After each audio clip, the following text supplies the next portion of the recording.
sa sakit ang mga tao, unti-unti na nga silang nauubos. Kaya naman, pati nga itong si Doc RJ ay napilitan na ring tumulong dahil sa kinakapos na nga ng doktor sa ospital. Tumawag nga si Doc RJ sa ibang mga ospital para maghingi na rin ng tulong at saklolo dahil kinukulang na nga sila sa mga kagamitan. Nasubok din ang alam ni RJ dahil sa pasyente na need na operahan. Sa guide nga nitong si Doc Katie ay na-guide siya ng maayos kung kaya't nagawa niya ang procedure ng maayos through video call. Kaya naman, nung malaman nga ito ni Zoe ay tuwang-tuwa ito sa magandang balita dahil isa na nga yung sinyalis na muli nang magbabalik ang kanyang kaalaman. Ngunit sinabi nga ni RJ kahit nagawa niya ng maayos ay kailangan pa rin niyang mag-aral at kailangan pa rin niyang tapusin ang sinimulan niya na pag-aaral ulit sa naturang eskwelahan ng mga doktor. Samantala, naiyak naman itong si Doc Denise matapos kasi na mag-promise itong si Michael sa kanya ay nawala na nga ito ng buhay at tuloy na nga siyang iniwan. Isang malungkot na balita para sa lahat. Ito nga ay makakausap niya itong si Doc Katie at sasabihin nga niya na kaya pala daw umano itong si Michael ay nagmamadali na pakasalan siya at hindi na makaantay na makalabas pa sila sa ospital dahil alam na pala niya na malala na siya kung kaya't hindi na siya nagsasayang pa ng oras.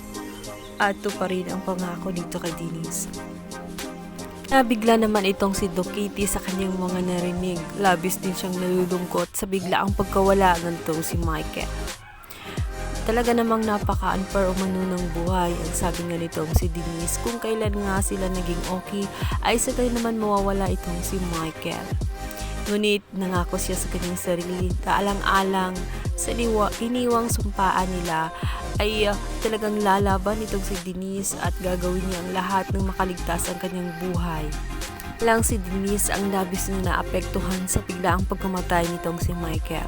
Maging itong si Annalyn ay labis na nalulungkot dahil ito ngang si Michael ay tinuring niya bilang isang tatay-tatayan. At para din siyang nawala ng ama sa biglaang pangyayaring iyon, kung kaya't masakit sa kanya ang balita ngayon. Naman, matapos ng malaman nitong si RJ ay agad nga siyang nagtangkang pumasok dun sa loob ng ospital. Subalit hinarangan siya ng guard dahil bawal na pumasok roon dahil na rin sa napakadelikado na nga at kontaminado na nga ang lugar na iyon. Walang nagawa si RJ. Gustuhin man niyang yakapin ng kanyang anak at damayan sa pagdadalamhati nito at sa nararamdaman nitong sakit. Ngunit wala siyang magawa. Hindi niya mayakap ang kanyang anak. Tanging nakahawak na lamang siya sa may salamin at nakatitig sa kanyang anak. Awang-awa siya sa sitwasyon nitong si Annalyn.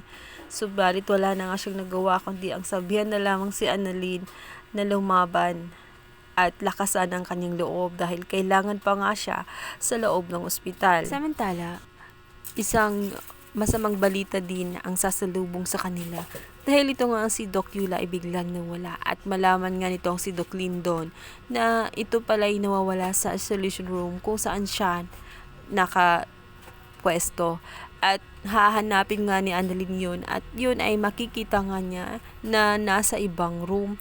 Nawalan na nga ito ng malay. Tuluyan ding nawalan ang buhay itong si Doc Eula.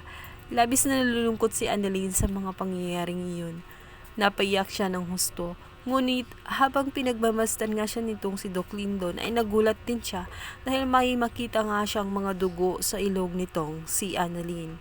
Sinyalis din na meron na rin itong si Annalyn ng naturang virus. Nung lumalaki at lumalala nga ang problema sa loob ng hospital, tanging hiling at dasal na lang ng lahat ay sana dumating na nga ang vaccine at ang gamot na nagawa na galing pa sa ibang bansa. Samantala, nakukonsensya naman itong si Doc Lyndon sa mga pangyayaring iyon at natatakot siya na baka isang araw ay biglang mawala itong si Annalyn. Kung kaya't ang lihim na kanyang pinakatago-tago, dito na nga niya sasabihin kay Annalyn